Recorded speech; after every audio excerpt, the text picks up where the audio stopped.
Esther was a queen, but she was also an orphan, raised by her cousin Mordecai. Esther was beautiful and kind. She lived in a palace, but she never forgot her people. Esther's story is a story of courage. It is a story of destiny. Esther was chosen to be queen.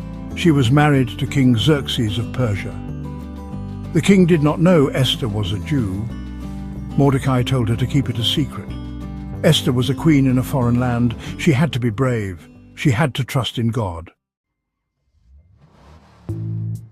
Haman was a proud man. He was an official in the king's court. Haman hated Mordecai. Mordecai refused to bow down to him. Haman was furious. He wanted revenge. Haman wanted to hurt all of Mordecai's people, the Jews. Haman tricked the king. He told the king that the Jews were dangerous. He said they did not obey the king's laws. The king believed Haman's lies. He gave Haman the power to punish the Jews. Haman was happy. He could now destroy his enemies. Haman chose a day to destroy the Jews. He cast lots to decide the day. This day was called Purim. Haman sent out a decree. It was sent to every part of the kingdom. The decree said that all Jews should be killed.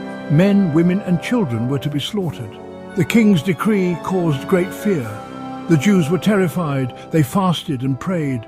They wore sackcloth and ashes. They cried out to God for help. They knew only a miracle could save them.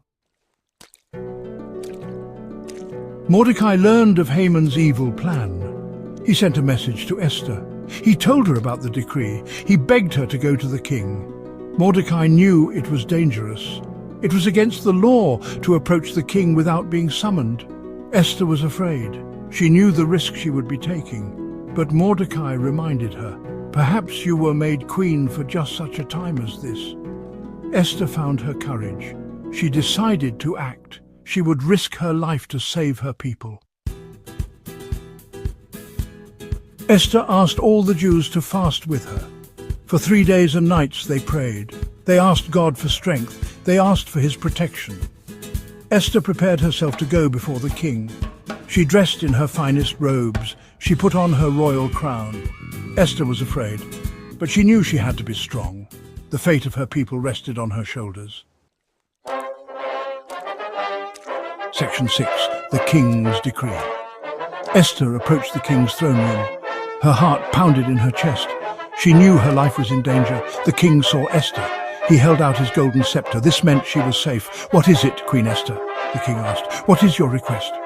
Esther invited the king and Haman to a banquet. She prepared a feast for them.